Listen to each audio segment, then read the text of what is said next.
நியூஸ்7 நேயர்களுக்கு வணக்கம். இன்றைய கேள்வி நேரம் நிகழ்ச்சியை வழங்குவது உங்கள் சுகிதா. ஒரு வார காலமாக உலகமே உற்று நோக்கிய மிகப்பெரிய கிட்டத்தட்ட மெரினாவுடைய புரட்சி என்று சொல்வதை விட தமிழகம் முழுவதும் தன்னெழுச்சியாக எழுந்த இளைஞர்களின் புரட்சியானது வெற்றியையும் பெற்றிருக்கிறது. அதே நேரத்தில் சில கசப்பான சம்பவங்களும் அரங்கேறி இருக்கின்றன.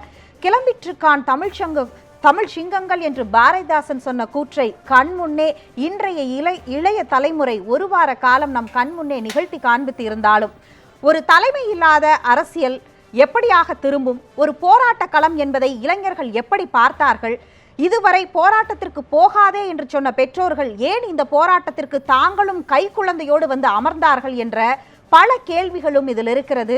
மத்திய மாநில அரசுகளுடைய செயல்பாடுகள் இந்த போராட்டத்தை எப்படி உடனடியாக கொண்டு வந்தன, வெற்றி பாதைக்கு திசை திருப்பின என்பதையும் இந்த நேரத்தில் நாம் பார்க்க வேண்டியதிருக்கிறது. இவை அனைத்தையும் உள்ளடக்கிய இப்பொழுது ஒரு செய்தி தொகுப்பை முதலில் பார்க்கலாம். ஜல்லிக்கட்டு தடைக்கு முக்கிய காரணம் பீட்டா என்றும், ஜல்லிக்கட்டு தடை நாட்டு மாடுகளை அழித்து வெளிநாட்டு நிறுவனங்களை உள்ளே கொண்டு வர நடைபெறும் சதி என்றும் தகவல்கள் மாணவர்கள் மற்றும் இளைஞர்களிடையே தமிழகம் முழுவதும் கடந்த ஆண்டு ஜனவரி மாதம் முதல் பரவியது.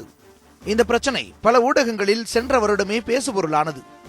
மாணவர்களிடையே தொடர்ந்து பகிரப்பட்ட காணொளிகளால் மாணவர்கள் ஜல்லிக்கட்டுக்கு ஆதரவான குரல்களை எழுப்ப துவங்கினர். இந்த ஆண்டு ஜனவரி 16ஆம் தேதி காணும் பொங்கல் அன்று அலங்காநல்லூரில் போராட்டம் நடைபெற்றது. அங்கு கூடியிருந்த பொதுமக்களையும் மாணவர்களையும் காவல்துறை கைது செய்தது. முதலில் அலங்காநல்லூரில் கைது செய்யப்பட்டவர்களை விடுதலை செய்ய கோரி நடைபெற்ற போராட்டம் பின்னர் ஜல்லிக்கட்டுக்காக அவசர சட்டம் கொண்டு வர வேண்டும் என்றும், அதன் பின்னர் காட்சிப்படுத்தப்பட்ட விலங்குகளிலிருந்து காளையை நீக்க வேண்டும் என்றும் கோரிக்கைகள் வைக்கப்பட்டது. அமைதியான முறையில் மாணவர்களே போக்குவரத்தை சரி செய்தும் குப்பைகளை தாங்களே அப்புறப்படுத்தியும் போராடி வந்தனர். மெரினாவை தொடர்ந்து தமிழகம் முழுவதும் ஜல்லிக்கட்டுக்கு ஆதரவான போராட்டங்கள் பரவியது. இந்த நிலையில் தமிழக அரசால் ஜல்லிக்கட்டு நடத்த அவசர சட்டம் கொண்டு வரப்பட்டது. மாணவர்கள் தங்களுக்கு நிரந்தரமான தீர்வே வேண்டும் என்றும் தீர்மானமாக கூறி வந்தனர். ஜல்லிக்கட்டுக்கு ஆதரவாக இருந்த ஐவர் அவசர சட்டமே போதும் என்றும், சமூக விரோதிகளால் போராட்டம் கைப்பற்றப்பட்டது என்றும் கூறி போராட்டத்திலிருந்து விலகினர். நேற்று அதிகாலை காவல்துறை திடீரென போராட்டத்தை நிறுத்த கூறியதும் மாணவர்கள் தங்களுக்கு சிறிது கால அவகாசம் கேட்டுள்ளனர். ஆனால் அதை கேட்காமல் காவல்துறை மாணவர்களை தாக்கியதாக கூறப்படுகிறது. மாணவர்களுக்கு ஆதரவாக பின்னர் மீனவர்களும் களத்தில் இறங்கினர். நேற்று மாலை அரசு சார்பில் ஓய்வு பெற்ற நீதிபதி ஹரிபரந்தாமன் மாணவர்களுக்கு அவசர சட்டத்தை விலக்கி கூற மாணவர்களில் பலர் போராட்டத்திலிருந்து விலகினர். மாணவர்கள் நேற்று பல இடங்களில் கலவரங்களில் ஈடுபட்டதாகவும் ஆட்டோ உள்ளிட்ட வாகனங்களை கொளுத்தியதாகவும் குற்றம் சாட்டப்பட்டனர். ஆனால் நேற்று இரவு காவல்துறையினர் ஆட்டோ உள்ளிட்ட வாகனங்களுக்கு தீ வைக்கும், பொதுமக்களை அடிக்கும் பல்வேறு காணொளிகள் சமூக வலைதளங்களில் பரவியது. மிகப்பெரிய அதிர்ச்சியை இது ஏற்படுத்தியுள்ளது. இதைத் தொடர்ந்து காவல்துறை ஆணையர் காவலர்கள் கலவரத்தில் ஈடுபட்டது நிரூபிக்கப்பட்டால் நடவடிக்கை எடுக்கப்படும் என்று கூறியுள்ளார். இந்த தொடர் நிகழ்வுகள் இன்றைய கேள்வி நேரத்தில் பல்வேறு கேள்விகளை எழுப்பியுள்ளது. இந்த தன்னெழுச்சி போராட்டம் கண்டுள்ள தனித்துவமான வெற்றிகள் என்ன? இந்த போராட்டத்தால் அரசியல் கட்சிகளுக்கு உணர்த்தப்படும் பாடம் என்ன? என்ன விளைவுகளை இந்த போராட்டம் தமிழக அரசியல் களத்தில் ஏற்படுத்தியுள்ளது? இப்போராட்டத்தில் இருந்த போதாமை என்ன? இப்போராட்டம் தந்த படிப்பினைகள் தான் என்னென்ன என்று பல கேள்விகளோடு இன்றைய கேள்வி நேரம் பயணிக்கிறது.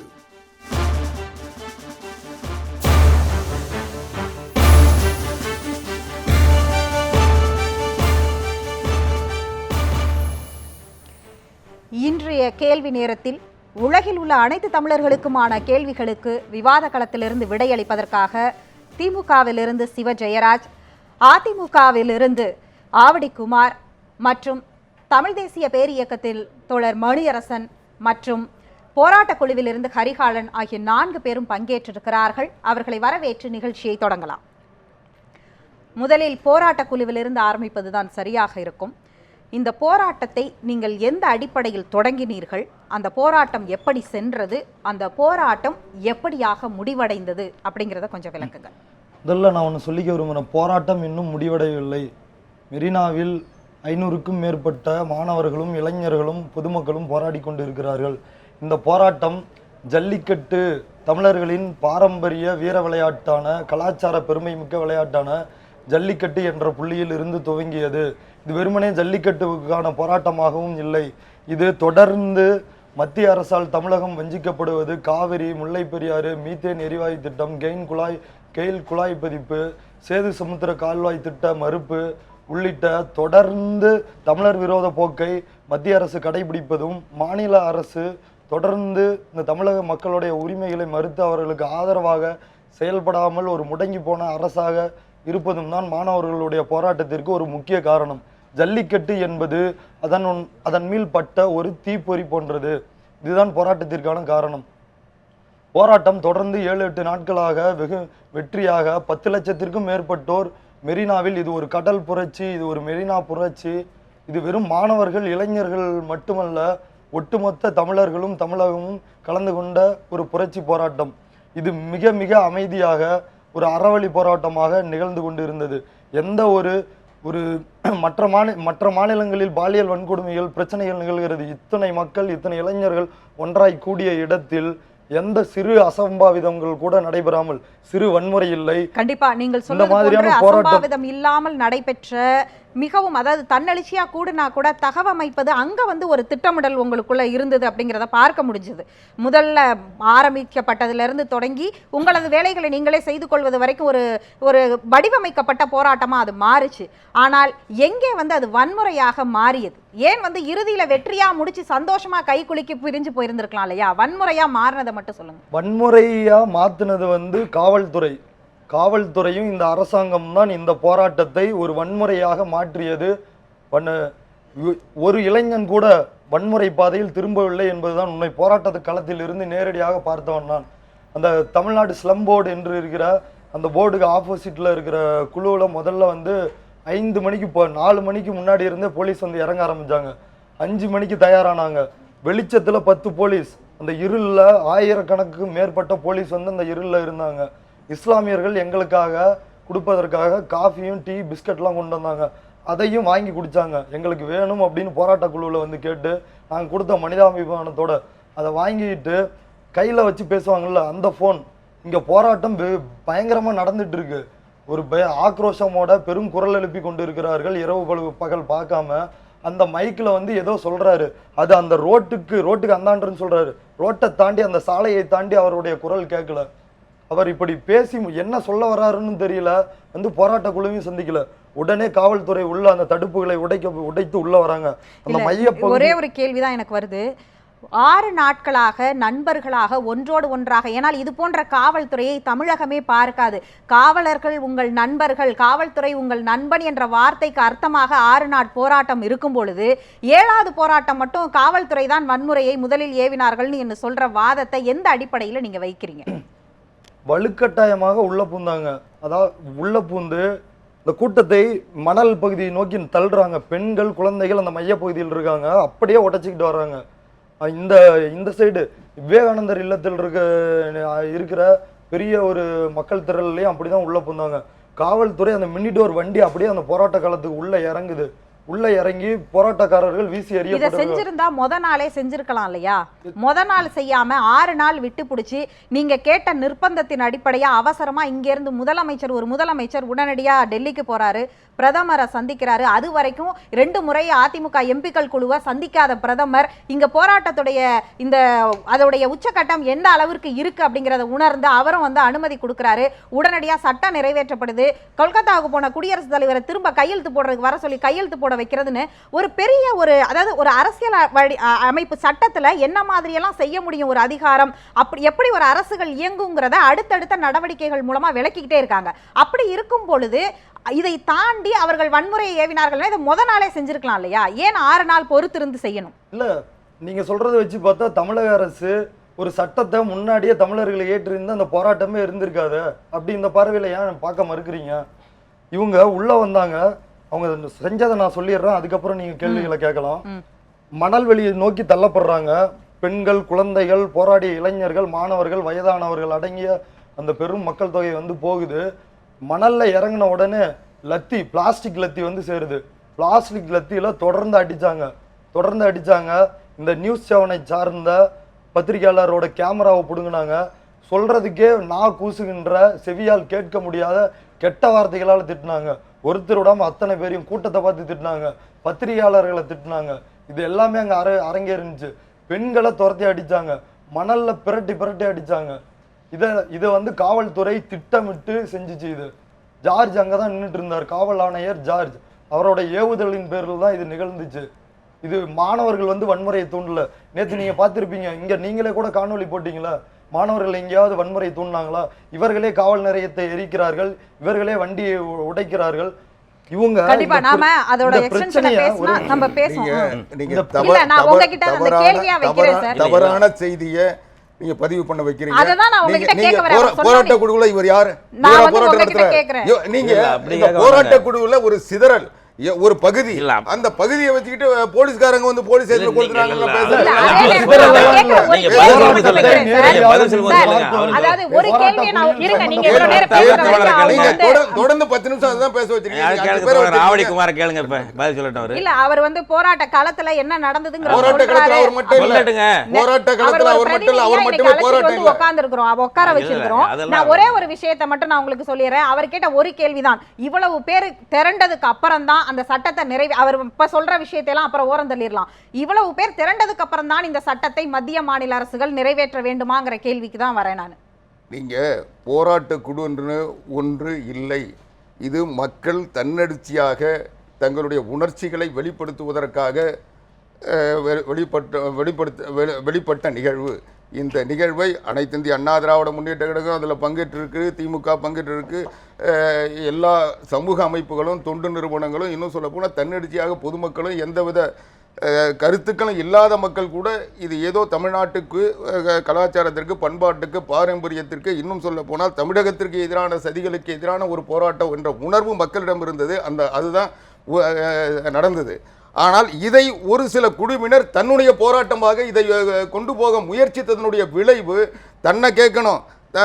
அந்த போராட்டத்தை யார் யார் முன்னெடுத்து செஞ்சாங்களோ அவங்களே எனக்கு சம்பந்தம் இல்லை, நாங்கள் இதிலிருந்து விலகிட்டோம்னு சொல்ற பிறகு இதை ஒரு சிறு சிறு குழுக்கள் அவங்க என்கிட்ட பேசணும்னு ஒரு அந்த போராட்டத்தில் கலந்துக்கிட்ட லட்சக்கணக்கான பேரும் என்கிட்ட பேசணும்னா வந்து இது வந்து ஒரு போராட்டத்தை திசை திருப்புகின்ற முயற்சியை தவிர இந்த போராட்டத்தினுடைய நோக்கம் என்பது ஜல்லிக்கட்டு இந்த ஆண்டு நடத்தவில்லை என்பதால் ஏற்பட்ட எழுச்சி. தொடர்ந்து 2 ஆண்டுகளாக நடத்த முடியாத சூழ்நிலையில் இதற்கு நீதிமன்றமும் மத்திய அரசாங்கமும் தொடர்ந்து பாதிப்புகளை உருவாக்கி விட்டதோ என்ற அச்சம், இந்த அச்சத்திலிருந்து விடுபடுவதற்கு அரசியல் கட்சிகள் நம்பி பிரயோஜனம் இல்லை அல்லது அவர்கள் போதுமான கவனம் செலுத்தவில்லை என்பது மக்கள் தன்னெழுச்சியாக இதை கண்டனம் தெரிவிக்கின்ற வகையில் இதை ஒருங்கிணைச்சாங்க.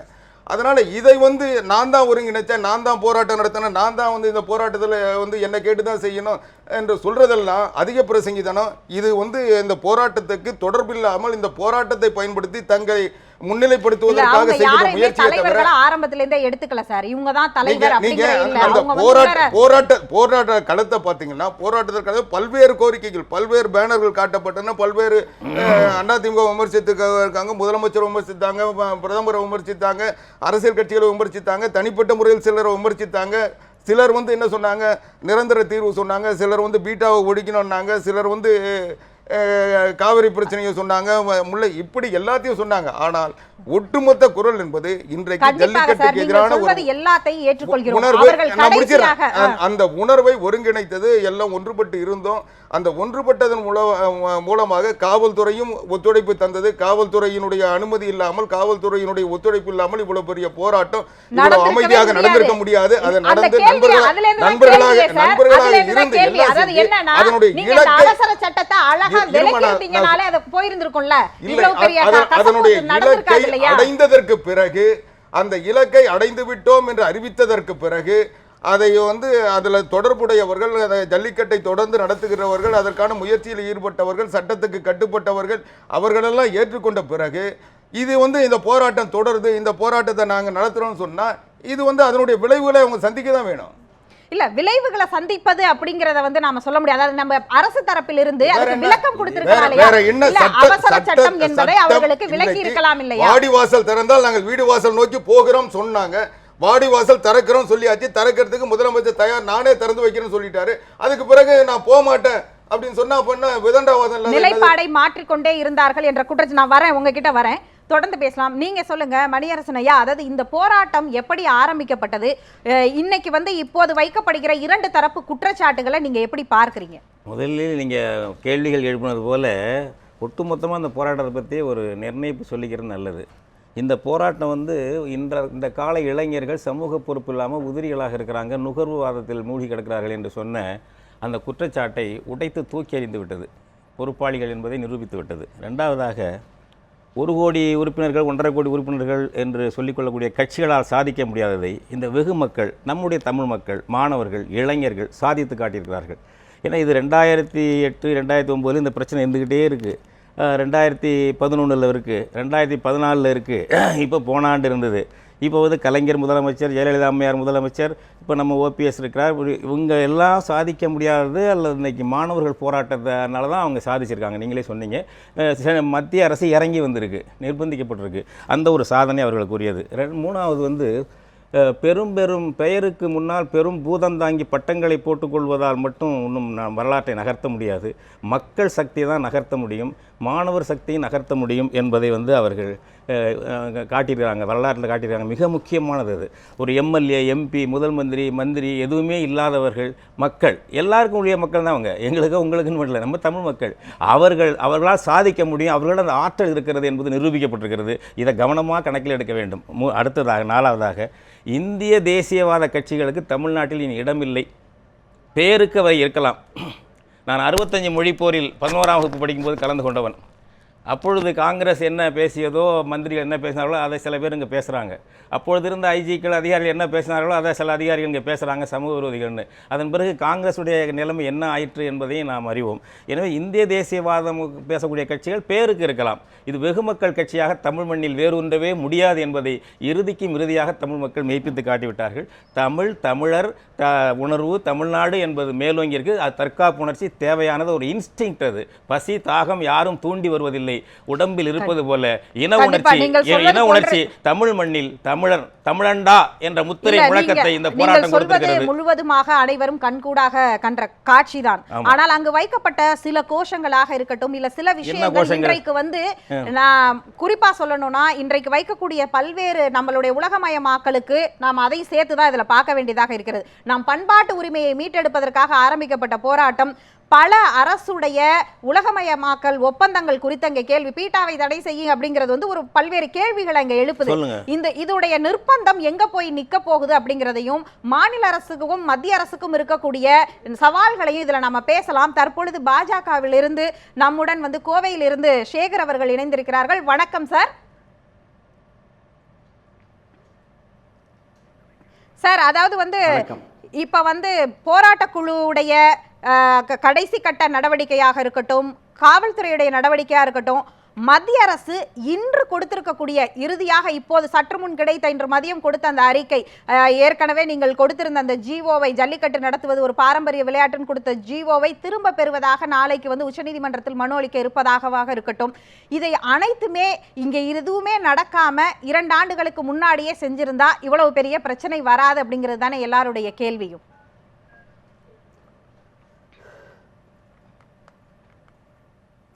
இல்லை, இந்த போராட்டத்துக்கு முன்னால் திருப்பி வந்து பொய்யான பிரச்சாரங்கள் செய்யப்படுகிறது. கொஞ்சம் எக்கோ அடிக்குது, கவனிச்சுங்க. பொய்யான பிரச்சாரங்கள் செய்யப்படுகிறது.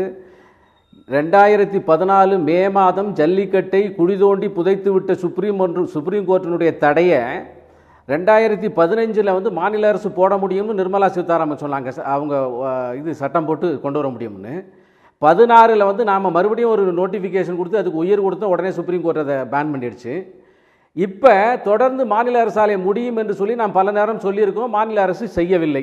ஓகே, இப்போ இந்த தடவை பிரதமர் வந்து மாநிலத்தினுடைய முதல் மந்திரியை கூப்பிட்டு 2 நாள் 1.5 நாட்களில் என்வைரான்மெண்டல் மினிஸ்ட்ரி, லா மினிஸ்ட்ரி, ஹோம் மினிஸ்ட்ரியில் அதை பாஸ் பண்ணி ஜனாதிபதியிட்ட கையெழுத்து வாங்கி உடனடியாக இங்கே கொண்டாந்து சட்டம் போட்டு சட்டசபை நேர்த்தியை கூட்டி இன்னைக்கு லா பாஸ் பண்ணியாச்சு. இவ்வளவு வேகமாக ஒரு மத்திய அரசு இந்திய வரலாற்றில், இந்திய சரித்திரத்தில் ஒரு மாநில அரசுக்கு பக்கபலமாக இருந்து செஞ்சது எங்கேயாவது இருக்கான்னு இளைஞர்களுடைய போராட்டத்திற்கு செவிமடுத்து வேண்டாம் நீங்க சொல்லலாம். மத்திய அரசு ஒன்றும் நடவடிக்கை எடுக்கல. மத்திய அரசு சேகர் சார், அதுதான் என்னுடைய கேள்வியே. இளைஞர்களுடைய போராட்டம் இப்படி 2 நாட்களுக்குள்ள மத்திய அரசும் மாநில அரசும் அடுத்தடுத்து செய்ய முடிகிற ஒரு விஷயத்த 2 ஆண்டுகள் அப்ப தடைப்படாம செஞ்சிருக்கலாமே. இப்பயும் எதுவும் புதுசா செய்யவில்லை. இப்படியான இது எல்லாமே ஏற்கனவே இருக்கிற சட்டத்தை வச்சுதானே இப்ப நம்ம புதுசா இப்படி ஒரு சட்டம் இயற்றிக்கலாம், இதை மாநில அரசே பண்ணிக்கலாம் அப்படிங்கறதையெல்லாம் இப்ப செஞ்சதை முன்னாடியே செஞ்சிருந்தா இப்படி ஒரு 6 நாள் மழையிலையும் பனியிலையும் குழந்தை குட்டிங்க கூட யாரும் இருந்திருக்க தேவையில்லை இல்லையா?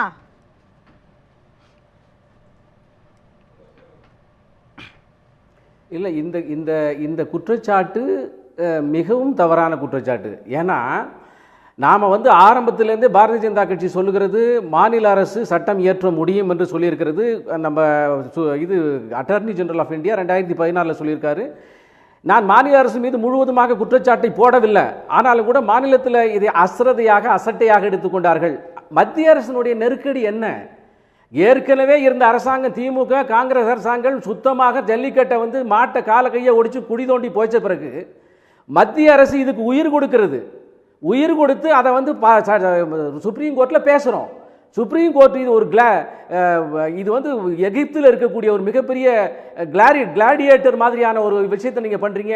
நீங்கள் டிவியில் பார்த்துங்க புலி சிங்கம் சண்டையை இப்படி என்று ஒரு கடுமையான ஸ்டாண்ட் எடுத்ததுக்கு பிறகு சுப்ரீம் கோர்ட் இது நமக்கு சாதகமாக வராது என்று தெரிந்துவிட்ட பிறகு மாநில அரசுக்கு ராஜதந்திர முறையாக எல்லா மினிஸ்ட்ரியும் பாஸ் பண்ணி சட்டத்தில் இருக்கக்கூடிய இந்த 3 செக்ஷன்கள் எந்த செக்ஷன்கள் இந்த ஜல்லிக்கட்டுக்கு எதிராக இருந்ததோ அதையெல்லாம் அதுதான் கேள்வியே. ஆர்டினன்ஸ் போட்டு இந்த இப்ப நடந்தது எல்லாமே கண்கூடா மக்கள் பார்த்துக்கிட்டு இருந்தாங்க. அதுதான் கேள்வியே. இதுவரைக்கும் நீங்கள் என்ன சொன்னீர்கள்? நீதிமன்றத்தில் வழக்கு இருக்கிறது, எங்களால் எதுவும் செய்ய முடியாது என்று சொன்ன பிறகும் இப்போதும் கூட முதலமைச்சரிடம் அந்த கருத்தை சொல்லிவிட்டு தான் அடுத்தடுத்த கட்ட நகர்வுல தமிழக அரசே இதை பார்த்து செய்யுங்கள் என்ற எல்லா வழிமுறையும் மத்திய அரசு செய்து கொடுத்திருக்கிறது. 3 அமைச்சகத்திலிருந்து அனுமதி பெற்று தந்தது எல்லாவற்றையும் ஒப்புக்கொள்கிறோம். ஆனால் இதே நீதிமன்றத்தில் வழக்கு இருக்கும்போது இன்னைக்கு திரும்ப பெற ஜீவோவை நீங்க முன்னாடியே போட்டு மோடி பொங்கல் கொண்டாடுவோம்னு சொன்னீங்களே, அதை அந்த வருஷமே கொண்டாடி இருந்தா இவ்வளவு தேவையில்லையேங்கிறது தான். இப்பயும் நீதிமன்றத்தில் வழக்கு இருக்கு, 1 வாரம் டைம் கேட்கறீங்க தீர்ப்புக்கு, இதை அப்பவே செஞ்சிருக்கலாமேங்கிறது தான் கேள்வி.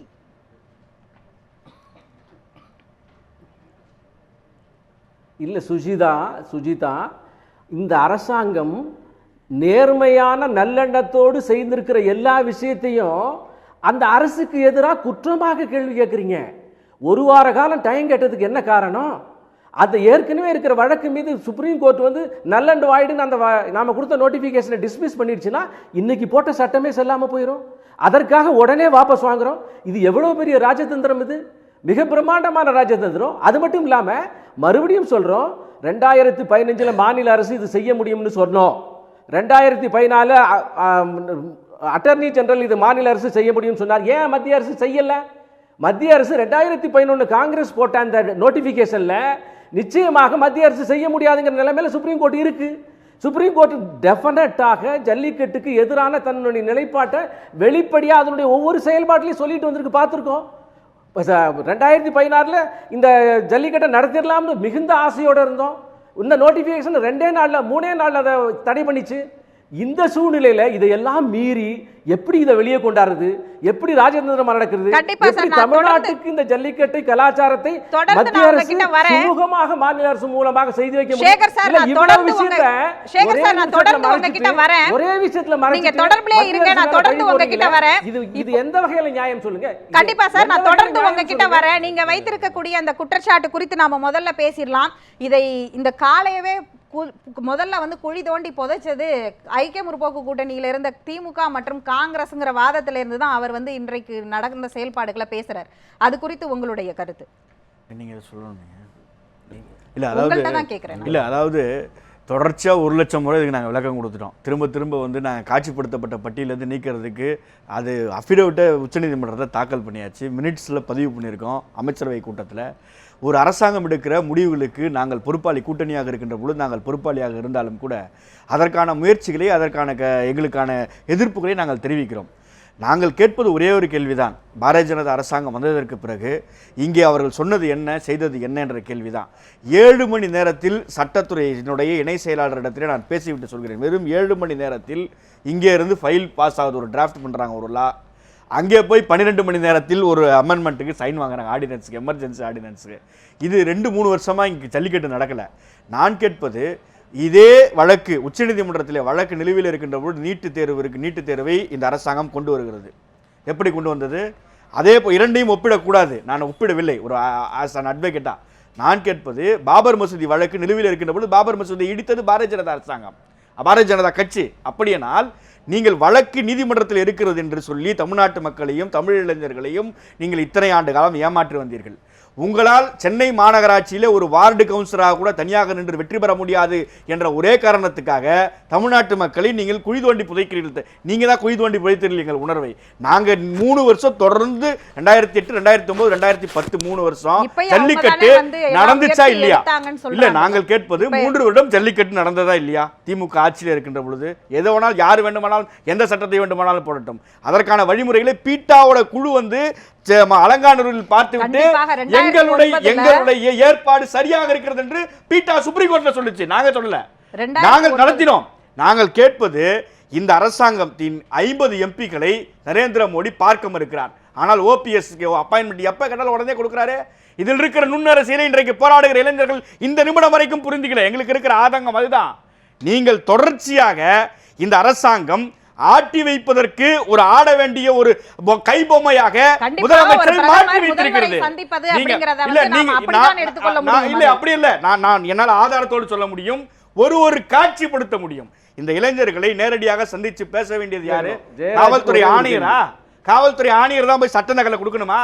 உங்க காட்சியிலே நீங்க ஒரு வார்த்தை சொன்னீங்க, அரசின் சார்பிலே நீதியரசர் ஹரிபரந்தாமன் போனார், அது தவறு. அவருடைய பேட்டியை முழுசா ஒளிபரப்புங்க. பூவுலகின் நண்பர்கள் சுந்தரராஜனும் தோழர் தியாகம் கேட்டதன் காரணமாகத்தான் நீதியரசர் ஹரிபரந்தாமன் அந்த இளைஞர்கள் பற்றியில போய் பேசினாங்க. இதை செய்ய வேண்டியது யாரு? அதிகாரிகள் செஞ்சிருக்கணும். இந்த அதிகாரிகள் அன்லாஃபுல் அசம்பிளி என்று சொல்லி தான் அடிக்கிறாங்க. போலீஸ் அடிச்சாங்க. 6 நாட்களுக்கு முன்னால 50 பேர் கூட்டினாங்களே முதல்ல, அதுதான் அன்லாஃபுல் அசம்பிளி. அன்னைக்கு 6 நாட்களாக நீங்கள் அதை கைகட்டி வேடிக்கை பார்த்தீங்கன்னா அப்ப குற்றவாளி நீங்களும் தானே. இன்னைக்கு இத்தனை பேர் நீங்க அடிச்சு, கர்ப்பிணிகளை அடிச்சு, இவ்வளவு சித்திரவதைகள் போலீஸ் செய்துனா யாருடைய உத்தரவு? இதற்கு பின்னால் இருக்கிற நுண்ணரசியல் என்ன? நீங்க இந்த அரசாங்கத்திற்கு கெட்ட பெயர் வர வேண்டும் என்று இவர்கள் திட்டமிடுகிறார்கள். ஆக முதலமைச்சருக்கும் வேறு ஒருவருக்கும் நடக்கிற சண்டையிலே அப்பாவி இளைஞர்கள் இன்றைக்கு அடிபட்டு இருக்காங்க. அதுதான் நடக்கிற உண்மை. ஆவடிக்குமார் சார், 2 குற்றச்சாட்டுகள் வைக்கப்படுகிறது. ஒன்று, மாநில அரசு இதை நாங்க 2 வருஷமா செய்ய சொன்னோம், ஆனா செய்யல அப்படிங்கிறது மத்திய அரசு வந்து சொல்றது. ஜெயராஜ் கிட்ட ஒரே ஒரு கேள்வி கேட்கணும். சொல்லுங்க. சொல்லுங்க சேகர் சார், நீங்க பேசலாம். இல்ல, அண்ணன் ஜெயராஜ் கிட்ட கேட்கிறேன். ஜெயராஜ் ரொம்ப அழகா பேசினாரு. அதாவது திராவிட முன்னேற்ற கழகம் ஜல்லிக்கட்டை எப்படி குடி தோண்டு புதைத்து விட்டது என்பதற்கு பதில் சொல்ல முடியவில்லை என்பதால சட்டம் ஒழுங்கு பிரச்சனை அப்படியே டைவர்ஷன். நான் இப்ப ஒரு கேள்வி கேட்கிறேன் ஜெயராஜ், ஒரே ஒரு கேள்வி பதில் சொல்லுங்க. 3 வருஷம் நாங்க நடத்துறோம். 3 வருஷம் நாங்க நடத்துறோமா இல்லையா? 3 வருஷம் நாங்க நடத்துறோமா இல்லையா? ஒரே ஒரு விஷயம் இல்ல, 2001 கண்டிப்பா பேசலாம். நாம அதே கேள்வி 3 வருஷம் நாங்க நடத்துறோமா இல்லையா? நரேந்திர மோடி ஏன் 50 எம்பிகளை பார்க்கல? அதுக்கு முன்னாடி நீங்க பதில் சொல்லுங்க. 2009ல ஜெயராஜ் ஒரு நிமிஷம் பொறுங்க. இல்ல, இந்த கேள்விக்கு பதில் சொன்னீங்க, அது சரியா போயிடும். கேட்டகரிக்கு பதில் சொல்லுங்க. பதில் சொன்னால் 2009ல பேசுவதை விட நிறைய விஷயங்கள் புதுசா பேசுறது சார். இந்த பிரச்சனை தான் மாணவர்கள் தெருவுக்கு வந்ததா நான் நினைக்கிறேன். இப்படி மாற்றி குற்றச்சாட்டுகளை வைப்பதனால தான் மாணவர்கள் தெருவுக்கு வந்தார்கள். நாம தொடர்ந்து பேசலாம். ஆவடிக்குமார் சார், நீங்க ஜெயராஜ் என்ன கேள்வி கேட்குங்க. அதாவது இன்றைக்கு மரியாதைக்குரிய எஸ்.ஆர். சேகர் சொல்ல ரொம்ப இயல்பா சொல்றாரு. எப்படி இயல்பா சொல்ல முடியுதுன்னு என்னால் அதுக்கு மட்டும் பதில் சொல்லுங்க.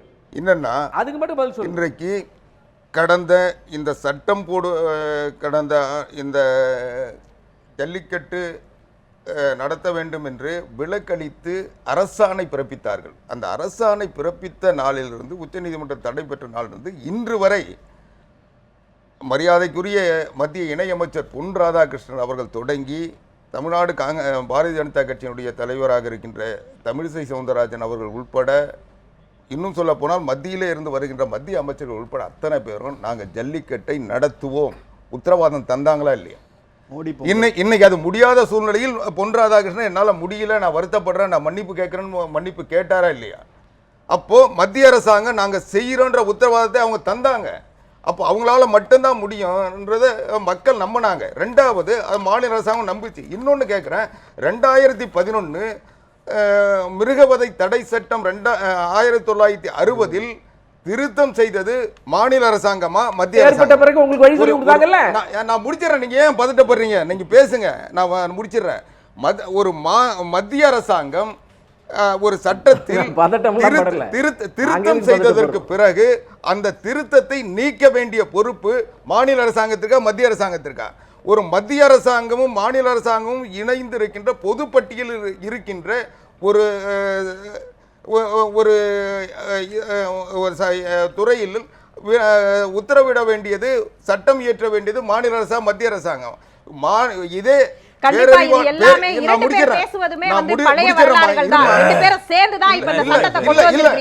இதே முருகன் பேரறிவாளன் சாந்தன் அவர்களுடைய ஆயுள் தண்டனை குறைப்புக்கு பிறகு விடுதலையை மாநில அரசாங்கம் முடிவெடுத்த போது பொதுப்பட்டியலில் இருக்கின்ற ஒரு செய்திக்கு மாநில அரசாங்கம் தன்னிச்சையாக உத்தரவிட முடியாதுன்னு சொல்லி சொன்னது மத்திய அரசாங்கம் தான்.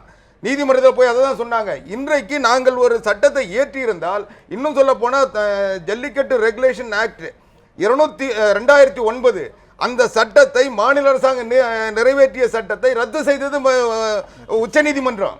இன்றைக்கு எல்லா வழக்குகளும் மத்திய மாநில உயர்நீதிமன்றத்தில் இருந்த மதுரை கிளையில் இருந்த வழக்குகள் அத்தனையும் உச்சநீதிமன்றத்தின் பொறுப்பில் இருக்கு. உச்சநீதிமன்றம் இதில் தலையிட்டு இன்னும் சொல்ல போனால் இன்றைக்கு உச்சநீதிமன்றத்தில் இருக்கின்ற பிரச்சனை என்பது என்ன என்ற பொருள் தெரியாம பேசுறாங்க. ஒண்ணுமே இல்ல. அவங்க போட்ட மத்திய அரசாங்கம் கடந்த ஆண்டு போட்ட உத்தரவு என்பது பிராணிகள் நலவாரியத்தினுடைய ஆலோசனை இல்லாமல், பரிந்துரை இல்லாமல், அவர்களை கலந்து செய்யாமல் போட்ட சட்டம். நீங்க எல்லாருமே பேசுறது ஏதோ வெற்றி அடைந்து விட்டதாக எல்லாரும் பேசிட்டு இருக்கோம். அந்த காட்சிப்படுத்த தடை செய்யப்பட்ட பட்டியலிலிருந்து காளையை இன்னும் நீக்கவில்லை. 2011 காங்கிரஸ் திமுக கூட்டணி ஆட்சியில் போட்டாங்க, சரி போட்டாங்க. பாஜக ஏன் அதை நீக்கவில்லை? என்ன தடை? பாஜக அதை நீக்குவதற்கு என்ன தடை? இந்த ஜல்லிக்கட்டு நாம தொடர்ந்து பேசலாம் கண்டிப்பாக. அதாவது அனைத்து கட்சிகளுக்கும் ஒன்றாக ஒரு விஷயத்தில், அதாவது ஜல்லிக்கட்டை நிறைவேற்ற வேண்டும் என்று இருக்கும் பொழுதும் இந்த அரசியல் கட்சிகளுக்குள் நடந்தது என்ன, ஏன் போராட்ட களத்திற்கு மாணவர்கள் வீதிக்கு வந்தார்கள் என்பது, அதனுடைய பின்னணி என்ன, அரசியல் என்ன என்பதை ஒரு சிறிய இடைவேளைக்கு பிறகு பேசலாம்.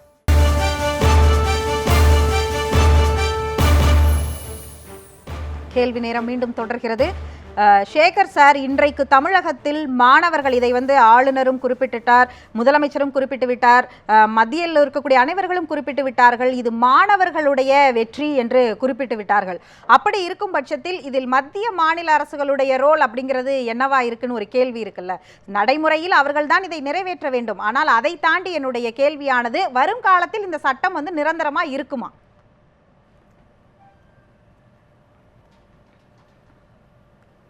இல்லை, இப்போ நீங்கள் கேட்ட கேள்வியெல்லாம் நியாயமான கேள்வி. இதில் என்ன ஒரு துரதிர்ஷ்டவசம்னா, முழு விவரங்களையும் தெரிந்து கொள்ளாமல் அவர்களுக்கு தெரிந்த விவரங்களை வைத்துக்கொண்டு மிகப்பெரிய அளவில் அதில் கேள்வி கேட்குறாங்க. இப்போ அண்ணன் மணியரசன் கேட்டார், காளைகளை இன்னும் விலக்கவில்லை, நீக்கவில்லை. இப்போ காளைகளை நீக்கலைன்னா என்ன ஆயிரும் சொல்லுங்கள்?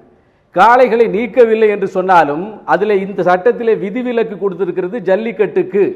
அதில் ஒரு நேற்று ஹரி பரந்தாமன் நாங்கள் பேசுகிறப்ப நீங்கள் கேட்டிருந்தீங்கன்னா தெரியும். ஜல்லிக்கட்டினுடைய அந்த ஷரத்துக்களில் விதிவிலக்கு கொடுத்துருக்கிறதுலாம் முழுசாக பார்த்தீங்கன்னா தெரியும். ஏற்கனவே என்னென்ன பலகீனங்கள் இருக்குதோ அந்த பலகீனங்களை எல்லாம் சரி செய்து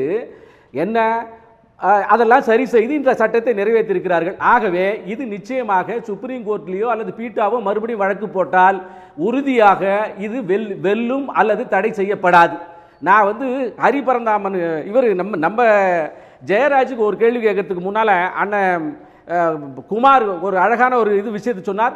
ஏன் 2009 சட்டத்தை சுப்ரீம் கோர்ட் தடை செய்தது, நீக்கியது என்று கேட்டார். நான் அதைத்தான் கேட்குறேன் நம்ம ஜெயராஜ் வழக்கறிஞர். ஏன் 2009 உங்களுடைய சட்டத்தை சுப்ரீம் கோர்ட் தடை செய்தது? அதுக்கு பதில் சொல்லுங்க. நீங்க தமிழ்நாடு சட்டத்தை போட்டீங்கல்ல, ஏன் பதில் சொல்லுங்க. ஏன்னா நீங்க ஜனாதிபதியினுடைய ஒப்புதலை பெறவில்லை. ஏன் ஜனாதிபதியினுடைய ஒப்புதலை பெறவில்லை? அப்ப நீங்க கூட்டணியில் இருந்தீங்களே, ஏன் பெறல? ஜனாதிபதி அன்றைக்கு பிரதீபா பாட்டீல், சோனியா காந்தி, பீட்டா, மன்மோகன் சிங், இவங்க எல்லாம் ஒரு கோஷ்டி, இதனால இதுக்கு ஒப்புதல் கிடைக்காது, எனவே இது இங்கேயே தோற்கடிக்கப்பட்டு விட்டோம் என்று தெரிந்தும் கூட நீங்க அந்த சட்டத்தை ஜனாதிபதி ஒப்புதல் இல்லாமல் போட்டீங்க, சுப்ரீம் கோர்ட் ஸ்கிராப் பண்ணிடுச்சு. இந்த சூழ்நிலை இல்லாமல் இப்போது பிஜேபி இந்த அரசு இந்த சட்டத்துக்கு முதல்ல மத்திய அரசுடைய எல்லா கிளியரன்ஸும் வாங்கிச்சு, ஜனாதிபதி ஒப்புதல் வாங்கிச்சு, சட்டமன்றத்தில் ஒப்புதல் வாங்கிச்சு, இப்ப மறுபடியும் ஜனாதிபதி ஒப்புதல் வாங்கி இது பரிபூரணமாக ஒரு முழுமை பெற்ற சட்டமாக மாறும். இந்த ஜல்லிக்கட்டு தமிழ்நாட்டுக்கு மட்டுமே இருக்கும். அதனால சுப்ரீம் கோர்ட் எங்கேயாவது இடையில பூந்துற போகுதுங்கிறதுக்காக தான் பழைய ஆர்டினன்ஸ் 2016 ஆர்டினன்ஸை இப்ப வித்ட்ரா பண்றோம். ஆக ஒரு பரிபூரண பாதுகாப்போடு ஒரு முழுமை பெற்ற சட்டத்தை முழுவதும் சுப்ரீம் கோர்ட்டுடைய எந்த விதமான இன்டர்ஃபியரன்ஸ் வந்தாலும் கூட தப்பித்து விடும் என்கின்ற வகையில் வலுவாக இருக்கும் வகையில் செஞ்சிருக்கோம். இப்படி ஒரு மாநில அரசின் மீது ஒரு மத்திய அரசு கருணையோடு ராஜதந்திரத்தையோடு முழுமையோடு செயல்பட்டதை பாராட்ட வேண்டாம்.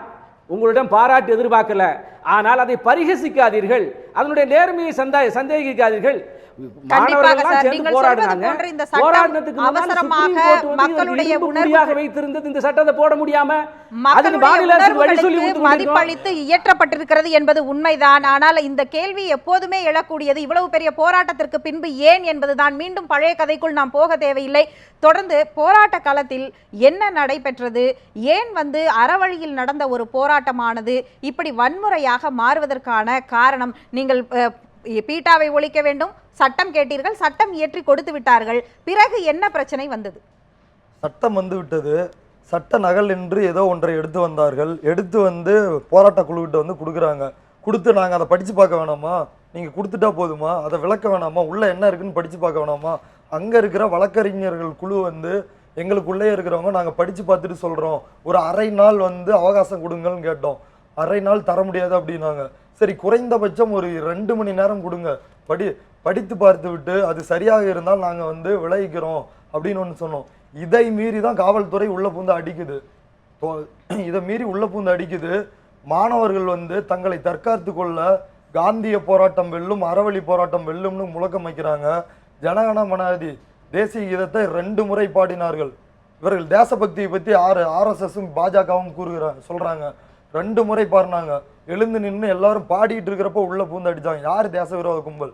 நாங்களா? இன்னைக்கு விஷமிங்கன்னு சொல்றாங்க. போராட்ட களத்துக்கு உள்ள பூந்து RSS போராட்ட களத்தை குலைக்க முயற்சி பண்ணலையா? பாரத் மாதா கி ஜெய் அப்படின்றாங்க. தமிழகத்தை பிளவுபடுத்த அந்நிய சக்திகளை ஒழிப்போம் அப்படின்றாங்க. யார் அந்நிய சக்திகள்? RSSும் பாஜகவும் ஏவிபியும் தான் அந்நிய சக்திகள். பீட்டாவுக்கும் RSSக்கும் இருக்கிற தொடர்பு எங்களுக்கு தெரியாதா? ராதாராஜனுடைய பின்புலம் எது? மதுரை உயர் நீதிமன்ற கிளையில் ஜல்லிக்கட்டுக்கு எதிராக வழக்கு தொடர்ந்த ராதாராஜன் முழுக்க RSSஐ சார்ந்த ஒரு பெண்மணி. ஒரு நிகழ்ச்சி விவாதத்தின் போது மீண்டும் அந்த வர்ணாசிரம தர்மத்தை என் வீட்டுக்குள், அந்த சாதிய வேறுபாடு, இந்த பழமைகளின் ஊற்றுக்கண்ணாக மக்களை பிளவுபடுத்துகிற வர்ணாசிரம கோட்பாட்டை கடைபிடிப்பேன் என்று சொல்கிறார். பால்ய விவாகத்தை நான் நடத்தி காட்டுவேன் என்று சவால் விடுகிறார். அவருக்கு அந்த தெம்பு எங்கிருந்து வந்தது? RSS பின்புலத்தில் இருந்து வந்தது, பிஜேபியினுடைய பின்புலத்தில் இருந்து வந்தது. அரசாங்கம் செஞ்சதை சொல்லுங்க, வேற இடத்துல திசை திருப்பிட்டு உங்களுடைய பலகீனங்களை சொல்லாதீங்க. பாரத் மாதா கி கோஷம் போடுவதும் தேசிய கீதத்தை பாடுவதும் எல்லாருடைய கடமை, அதை செஞ்சுதான் ஆகணும். அது யாருக்கும் சொந்தமானது இல்ல, எல்லாருக்கும் சொந்தமானது. நாங்கள் போராடி கொண்டிருக்கின்றோம். போராட்டக்காரர்கள் கேட்டது ஜல்லிக்கட்டு, அதுக்கு சட்டம் கேட்டார்கள். சட்டமும் நிரந்தர படத்தை வச்சுக்கிட்டு மோடிக்கு செருப்பு மாலை போட்டது யாரு? தமிழர்கள் மீது முழுக்க அக்கறை கொண்ட இந்த பாஜக அரசாங்கம் ஒரே அறிவிப்பில் 1000 ரூபாய் 500 மக்கள் உழைத்து சம்பாதித்த பணத்தை தடை செய்ய இயலும் என்றால் இந்த தடையை ஏன் உடைக்க முடியாது? காலையை ஏன் அந்த பட்டியலில் இருந்து நீக்கவில்லை? இது தமிழர்களுக்கு விதித்த சதியா இல்ல அல்லவா? நீங்க எதுக்கு போனீங்க? ஜல்லிக்கட்டுக்கு போனீங்களா இல்ல ஒரு 500 கோரிக்கை வச்சிட்டு போனீங்களா? மத்திய அரசும் மாநில அரசும் மாணவரா இருந்தா ஜல்லிக்கட்டுக்கு தான் போனீங்க. விளையாட்டு அப்ப நீங்க எதுக்கு போனீங்க? அவங்கள கலச்சு விடுறதுக்கு போனீங்க. வன்முறையில் பலியாவது இளைஞர்களும் சாதாரண மீனவ மக்கள். அவங்களுக்கும் ஜல்லிக்கட்டுக்கு என்ன சம்பந்தம்? மாணவர்களை அடிக்கிறார்கள் என்று தெரிந்தவுடன் உடனே குப்பத்தில் இருக்கும் பெண்கள் கதறி அடித்துக் கொண்டு வந்தார்கள். படகுல வந்தாங்க மீனவர்கள், அவர்களை துரத்தி அடித்தார்கள். நேற்று பெண்கள் கண்டிப்பா. இவர்களே குடிசைக்கு தீ வைப்பது, இவர்களே வந்து கண்டிப்பா வாகனங்களை பேசுவோம், நாம் அது உடைப்பது, குறித்து பேசுவோம். தொடர்ந்து எரிக்கிறார்கள் அதாவது இவர்களே. இப்ப இப்போது வன்முறை வெளியாட்டத்தை சேகர் சார், நான் உங்ககிட்ட வரேன். தொடர்ந்து நான் வரேன். இந்த போராட்டம் வில்லாட படத்தை போட்டு வந்தாங்கல்ல, அவர்கள்தான் தேச விரோத வில்லாட சக்திகள். நீங்க வந்தாரு. இருங்க, நம்ம வில்லாட பேசலாம். நிதி சேகர் சம்பந்தம் சார், நான் உங்ககிட்ட 3000 பேர் தொடர்ந்து அங்க வந்து வரேன். இப்ப தொழுகை நீங்க நடத்த சொல்லுங்க, முடியல, அதுக்கு என்ன சம்பந்தம்? தமிழ்நாடு அப்போ ஒரு சின்ன பெரியார் குழந்தையை விட்டு மோடிக்கு வந்து அவமரியாதை செஞ்சீங்க, அதுக்கு என்ன அர்த்தம்? ஏதாவது மோடி லேடி பாடின்னு பாத்தீங்களா, அதுதான் வந்து உங்களுடைய அஜிடேஷனா? அதுக்கு தான் நீங்க அங்க அவசர போனீங்களா? சட்டத்தில் ஒரு பலவீனம் இருக்கிறது. இந்த பலவீனம் என்னன்னா 2011 வந்து காளைய தடை செய்யப்பட்ட பட்டியல் சேர்த்ததை நீக்கலை. இப்போ இந்த அதாவது விலங்குகள் வன்முறை தடுப்பு சட்டம் 1960, அதில் 11, 22, 27, 28 திருத்தம் கொண்டு வந்திருக்காங்க. நான் அந்த 22 மட்டும் சொல்லிடுறேன். 22 என்ன சொல்லுதுன்னா, பட்டியலில் இடப்பட்ட தடை செய்யப்பட்ட பட்டியலில் உள்ள விலங்கு சம்பந்தமாக யாராவது அதை பயன்படுத்தினால், வித்தை காட்டினால், விளையாண்டால் அது குற்றம் மேலே இருக்குது. அதுக்கு கீழே ஒரு திருத்தம், அதை நீக்கலை. என்ன புரவிசோ என்ன சொல்கிறேன், மேலே என்ன சொல்லப்பட்டிருந்தாலும் ஜல்லிக்கட்டு நடத்தலாம். சுப்ரீம் கோர்ட் என்ன பண்ணும், ஏன் மேலே உள்ளதுக்கு முரண்பாடா நீ புதுசா போட்டிருக்க? இருங்க, தயவு செய்து இருங்க, தயவு செய்து இருங்க. இது கன்கரண்ட் லிஸ்ட்ல வந்து மத்திய அரசு சட்டம் தான் மேல நிக்கும். மத்திய அரசு போட்டிருப்பது வந்து 22 படி பட்டியலில் உள்ளதை காட்ட விளையாட்டை பயன்படுத்தக்கூடாது. கீழே புரவிசோ ஒரு சும்மா ஒரு அதை விட சக்தி குறைந்த ஒரு பிரிவை சேர்த்துருக்கீங்க. அவங்க வந்து வேலை என்ன சொல்லியிருந்தாலும் ஜல்லிக்கட்டு நடத்தலாங்கிறீங்க. அப்போ அவன் என்ன சொல்லுவான் சுப்ரீம் கோர்ட்ல, இது முரண்பட்டது, அசல் சட்டத்துக்கு முரண்பட்டது, எனவே நான் அதை ஸ்ட்ரைக் டவுன் பண்றேன், நீக்கிறேன். தமிழ்நாடு அவசர சட்டம், தமிழ்நாடு சட்டம் அது முழுமையான சட்டம் வரப்போகுது, அந்த சட்டம் செல்லாது என்று சொல்வதற்கு வாய்ப்பு இருக்கிறது. அதையெல்லாம் நண்பர் சேகருக்கு ஒண்ணே ஒன்று சொல்றேன், ரொம்ப எல்லாம் பேசுறாரு. உச்சநீதிமன்றம் கெடு விதித்து காவேரி மேலாண்மை வாரியம் அமைக்க சொன்ன பிறகு அதை தட்டி பறித்தது யார்? மோடி அரசு. இன்னைக்கு 200 விவசாயி செத்து இருக்கிறான், மோடி அரசுனால விவசாயி செத்து இருக்கிறான்.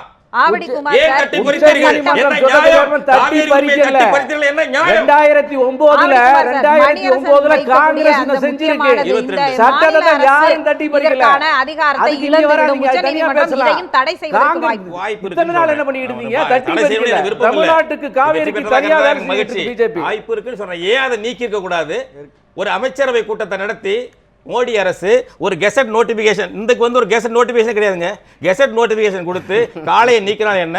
தமிழ்நாட்டை தவிர வேற எங்க காளையை நம்ம அது மாதிரி ஏறுதழுதல் நடக்குது? என்ன நடக்குது? தமிழர் பண்பாடு, தமிழருக்கு உரியது.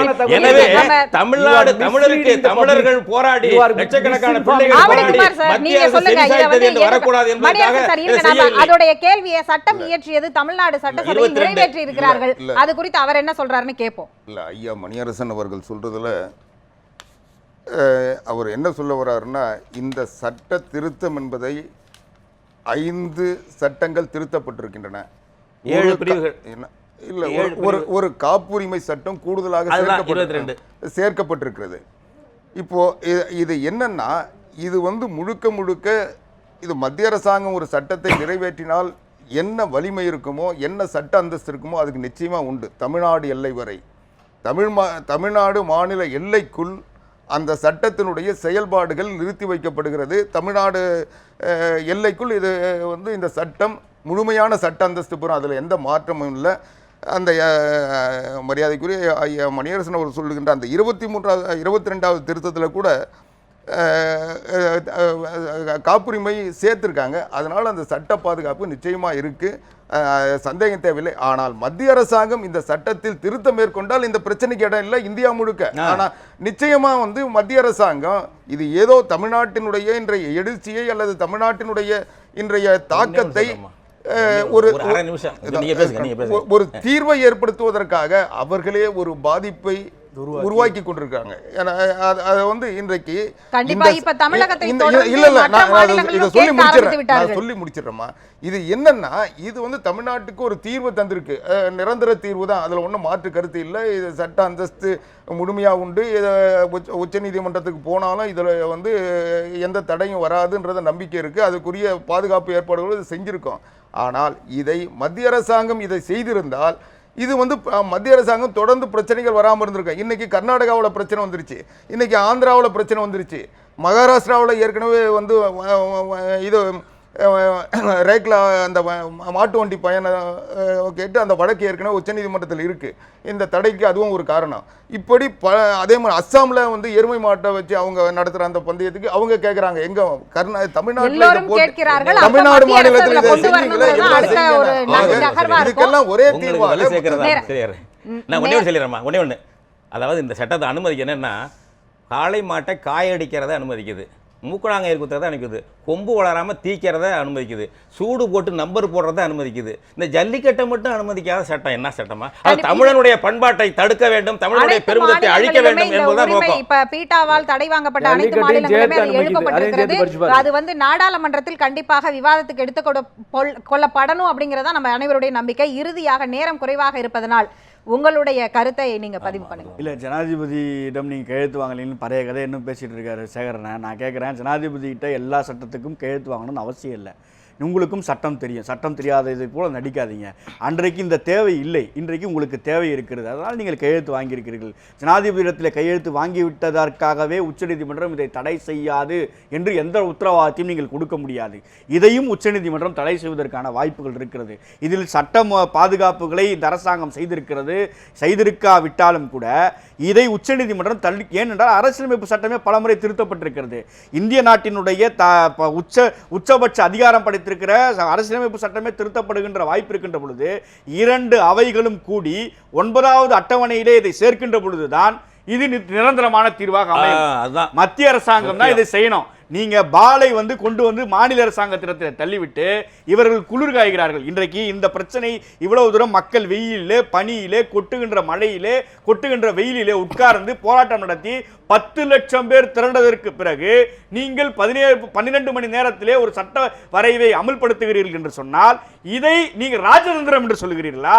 இவ்வளவு பேர் வந்து நாம் வந்து கஷ்டப்பட்டு இதை செய்ய மறுத்திருக்கிறேன். இந்த போராட்டம் ஒரே ஒரு நிமிஷம், அதாவது எப்பொழுதுமே தம்பி சொன்னதை போல ஒரு விஷயத்தை அவர் சொல்ல மறந்தார். ராதாராஜன் பலமுறை சொல்லியிருக்கிறார், ஐ எம் RSS சேவக் என்று என்னோடு கலந்து கொண்ட ஒரு நிகழ்ச்சியிலேயே சொல்லியிருக்கிறார். அப்படிப்பட்டவர் RSS ஒருபொழுதும் இந்திய தேசிய கொடி ஏற்றவில்லை. 2003 வரைக்கும் அவருடைய அலுவலகத்தில் கூட ஏற்றாதவர்கள். ஆனால் இன்றைக்கு தமிழர்களுடைய கலாச்சாரத்தை சீரழிக்க வேண்டும் என்று, ஒரே நாட்டு ஒரே கலாச்சாரத்தை இந்தியா முழுக்க கொண்டு வர வேண்டும் என்று நினைக்கிற நீங்கள் தமிழ்நாட்டை எங்களுக்கு நீங்கள் புத்தி சொல்லாதீர்கள். இறுதியாக முடிக்கும் போது நாம் அந்த விவாதத்துல இன்னொரு கேள்வி ஆரம்பிக்கலாம். நான் உங்ககிட்ட வரேன். ஆனால் தமிழ்நாடு பல வகையில் முன்னுதாரணமா இருந்திருக்கு. இப்ப இதன் மூலமாக மற்ற மாநிலங்கள் கேட்க ஆரம்பித்து முன்னுதாரணமாக இருக்கிறது. மத்திய அரசு வரும் நாடாளுமன்ற கூட்டத்தொடர், இப்ப பட்ஜெட் கூட்டத்தொடரிலையாவது நிறைவேற்றுவதற்கான, இதற்கு சிறப்பு அமர்வு கொடுத்து நிறைவேற்றுவதற்கான வாய்ப்புகள் இருக்கா? சேகர் சார் சொல்லுங்க. 9வது அட்டவணை கேளுங்க, சேர்ப்பாங்களான்னு கேளுங்க. தமிழ்நாடு பாஜக போய் சொல்லட்டும் மோடி ஐயா கிட்ட. 9வது அட்டவணை சொல்லுங்க. கேக்குறீங்க நீங்க என்ன கேள்வி கேக்குறீங்க? என்ன அதாவது கேட்கக்கூடிய கேள்வி இல்ல, கேட்கக்கூடிய கேள்வி சரியா இருக்குன்னு சுஜிதா. மாநில அரசாங்கத்தின் மூலமாக பரிபூரணமான சட்டத்தை நிறைவேற்றிய பிறகு மத்திய அரசாங்கத்தின் மூலமாக நிறைவேற்றணும். ஒரு பரிபூரணமான முழுமையடைந்த சட்டத்தை இந்த அரசாங்கம் கொடுத்திருக்கு. அது பரிபூர்ணமா கொடுத்திருக்கு. மணியரசன் கேக்குறாருன்னா மணியரசன் படிக்காம கேக்குறாரு, வேணும்னு கேக்குறாரு. நான் ஒரே ஒரு விஷயம் கேக்குறேன். தம்பி பேசினாரு, போராட்ட குழுவினுடைய தலைவர், அதுல பேசினாரு ஒரு தமிழ் தம்பி. சொல்லுங்க சார், சொல்லுங்க. பேசினாரு. அவர் என்ன பேசினாரு? இது வந்து RSS வந்து அங்க தேசிய கீதம் பாடுகிறார்கள், ABVP காரர்கள் பாடுகிறார்கள். நான் சொல்றேன் RSS பாடவில்லை, அவர்கள் போராட்டத்தை பிளவுபடுத்துவதற்காக ஒரு வெளியேறினாரு. டைரக்டர் அமீர் ஏன் வெளியேறினாரு? அங்க வந்து தேச விரோதமான விஷயங்கள் நடக்கிறதா சொன்னாங்கல்ல. கோயம்புத்தூர் கமிஷனர் அமல்ராஜ் சொல்றாரு இருக்குன்னு சொல்லிட்டு. இப்ப ஒபாமா பின் லாடனை கொண்டு வைக்கிறீங்க. ஒபாமா பின் லாடன் யாரு? ஒபாமா பின் லாடன் இந்தியாவுடைய பிரதமரா? அவரை வச்சு மோடியை வந்து அது தேச விரோதமான செய்திகள் முதல்ல இஸ்லாமியர்களுக்கு எதிராக மாணவர் போராட்டத்தை கொச்சைப்படுத்தியவர்கள். சேகர் சார், நான் கேட்டது உங்களிடம் இறுதியாக ஒரு கேள்வி சார். அதற்கு மட்டும் கரிகாலன் இறுதியாக உங்களிடம் சாமி இல்ல, தமிழர்கள் இல்ல, சொன்னாங்க. இருங்க, இது வரைக்கும் பாரதிய ஜனதா ஜெயராஜ், வேலையும் கட்டுச்சு. ஜெயராஜ், அமைதியாக இருங்க. உங்களுக்கு ரத்தம் கொதிச்சுதா? ஜெயராஜ், அமைதியாக நண்பர் இருங்க. சேகருக்கு ரத்தம் இல்ல, கொதிச்சுதா? ஒவ்வொருத்தங்களா பேசுங்க. சாமி. தேச விரோத கோஷங்களை எழுப்புவதை எந்த நாளும் யாரும் நான் இல்ல, இல்ல, சொல்ல நிறைவாக மாட்டோம். கரிகாலன், இப்ப நீங்க தான் சொல்லணும். கரிகாலன், பவித்திரமான, புனிதமான கரிகாலன், அதாவது நான் மாணவர்களுடைய கரிகாலன் இங்க வந்து கொச்சைப்படுத்தியவர்கள் நீங்க. கடைசியாக நேரம் ரொம்ப குறைவா இருக்கு. இறுதியா உங்களோட முடிக்கிறேன். இந்த போராட்டம் உணர்த்திய பாடம் என்ன? சொல்லுப்பா. இந்த அரசுகள் இனி எதுவுமே செய்ய போவது இல்லை. மத்திய அரசு இந்த பிரச்சனையில் மட்டும் இல்ல, புதிய நவீன குலக்கல்வின்ற பேர்ல சமஸ்கிருத திணைப்பு, குரு உற்சவு, அப்புறம் இந்த காவிரி மேலாண்மை வாரியம் அமைக்க முடியாது அப்படின்னு தொடர்ந்து தமிழர் விரோத அரசா மத்திய அரசு செயல்பட்டு இருக்கு. தொடர்ந்து மத்திய அரசு தமிழர்களை வஞ்சித்து கொண்டு இருக்கிறது. இங்க இருக்கிற மாநில அரசும் செயல்படுறது இல்ல. மத்திய அரசும் தமிழர்கள் என்ன செய்வாங்க? நாங்க தொடர்ந்து போராடுவோம். இனி தொடர்ந்து நீங்கள் போராடுவீர்கள் என்று சொல்லி இருக்கிறீர்கள். அது உங்களுடைய உரிமை. அதை நீங்கள் இங்கே சொல்லி இருக்கிறீர்கள். உங்களுடைய கருத்து, இறுதி கருத்து. குப்பத்து மக்கள் போராடுங்க. கடுமையாக போராட்டத்தை எடுக்காதீங்க. போராட்டம் நல்ல மாணவர்களுடைய போராட்டத்தை திசை திருப்பி கெடுத்து அவர்களுக்கு அவமானம் தாங்கி தமிழ்நாடு கொடுத்திருக்கீங்க. அரசு நல்லா போராடின மாணவர்களுடைய தாக்கிய போராட்டத்துக்குள்ளார காவல்துறை ஒரு அதிகாரிகளை தீய இடைநீக்கம் சக்தியாக செய்ய வேண்டும். விஷமிகளாக போய் அடுத்ததாக எடுத்துக்க பணியில் உள்ள உயர்நீதிமன்ற நீதிபதியை வைத்து ஒரு விசாரணை ஆணையம் போட வேண்டும். இதை தமிழ்நாடு அரசு உடனடியாக செய்ய வேண்டும். மத்திய அரசிடம் போய் 9வது அட்டவணையில் சேர்க்க சொல்ல வேண்டும். காளையை வந்து பட்டியலில் இருந்து நீக்க சொல்ல வேண்டும் தமிழ்நாடு அரசு. இது அடுத்தது, இளைஞர்கள் புதிய உத்வேகத்தை, புதிய உற்சாகத்தை தமிழ் மக்களுக்கு வழங்கியிருக்கிறார்கள். அது சரியான திசையில் சென்று தமிழர்களுக்கு புதிய வழிகாட்ட வேண்டும் என்று அந்த இளம் ஆவடிக்குமார் சார், உங்களுடைய கருத்து, இறுதியாக உங்களுடைய கருத்து. யார் வன்முறையாளர்கள்? போராட்டம் நடந்துட்டு இருக்கு. இல்ல, ஆவடிக்குமார் சார், உங்களுடைய கருத்து. நேரம் ரொம்ப குறைவா இருக்கு. நீங்க சொல்லுங்க. யார் ஆவடிக்குமார் சார், உங்களுடைய வன்முறையாளர்கள்? கருத்து. மாணவர்களா, இளைஞர்களா? இல்லை, இன்றைக்கு தமிழ்நாட்டில் இருக்கின்ற ஊடகங்கள் பொறுப்போடு நடந்து கொள்ள வேண்டும். தேவையற்ற ஒரு போராட்டம் நடந்தது, உலகமே வியக்கின்ற ஒரு அமைதியான போராட்டம். காவல்துறை முழுமையாக அந்த போராட்டத்தை நெறிப்படுத்தியது. இப்படிப்பட்ட ஒரு போராட்டத்தை மத்திய மாநில அரசாங்கங்கள் உணர்ந்து அந்த போராட்டத்தினுடைய இயல்புத்தன்மையை அறிந்த காரணத்தால் அது மக்களுடைய உண்மையான எழுச்சி, மக்களுடைய தேவை என்ற வகையில் அதற்கு உரிய தீர்வை தந்திருக்கிறார்கள். இந்த தீர்விலே மாற்றம் தேவையா என்றால் தேவைதான். தேவைப்படுகின்ற பொழுது மத்திய அரசாங்கம் அதை நடவடிக்கை எடுக்க வைக்குவதற்கு தேவையான நடவடிக்கைகளை செய்ய வேண்டும். அதுதான் அனைத்து இந்திய அண்ணா திராவிட முன்னேற்ற கழகத்தின் சார்பில் எங்களுடைய நாடாளுமன்ற துணை சபாநாயகர் மரியாதைக்குரிய தம்பிதுரை அவர்கள் தெரிவித்திருக்கிறார். மத்திய அரசாங்கம் மாநிலத்தினுடைய உணர்வுகளை மதிக்கவில்லை. 50 நாடாளுமன்ற உறுப்பினர்கள் வருகின்ற பொழுது பிரதமர் சந்திக்கவில்லை. எனவே இதை நாங்கள் சரியான முறையில் தேவையான நேரத்தில் எங்களுடைய வலிமையை காட்டுவோம், மத்திய அரசாங்கத்தை பணிய வைப்போம் என்பதை அவர் சொல்லியிருக்காங்க. ஆனால் அதே நேரத்தில் இன்றைக்கு மக்கள் இன்றைக்கு நீங்க 4 பேர் 5 பேரை வச்சுட்டு அட்டாக் பண்றீங்க, பதில் சொல்லணும்னா நேரம் குறைவா இருக்குன்னா அது நானா பொறுப்பு? நீங்க ஒரு தொலைக்காட்சி ஒரு விவாதத்தை இதுன்ற போது ஒரு விவாதத்துக்கு அதுக்கு 2 நேர் எதிர்கருத்துக்களை மோதுகின்ற பொழுது அதற்குரிய சம வாய்ப்பை தரணும். அதை வச்சுட்டு நீங்க ஆளை கணக்கு போட்டுட்டு பேச விட்டீங்களா எப்படி பிரச்சனை வரும்? இன்னைக்கு காவல்துறையை கொச்சைப்படுத்துகிறார்கள். காவல்துறையின் இன்றைக்கு காவல் நிலையத்தை கொளுத்து காவல்துறையா? இன்னைக்கு காவல்துறையை கொளுத்தியவர்கள் திட்டமிட்டு ஒரு குழுக்கள் அதில் ஈடுபட்டு சமூக விரோதிகள் இன்றைக்கு போராட்டத்தை பயன்படுத்தி தமிழ்நாட்டில் விசமிகள் சமூக விரோதிகள் இந்த போராட்டத்தை பயன்படுத்தி போராட்டம் விலக்கிக் கொண்டதற்கு பிறகு சமூக விரோதிகள் கையில் எடுத்துக் கொண்டு இந்த போராட்டத்தை பயன்படுத்த நினைக்கிறார்கள். சட்டத்தின் ஆட்சிக்கு குந்தகம் ஊடகங்கள் இன்றைக்கு துணை போய் கொண்டிருக்கின்றன. ஊடகங்கள்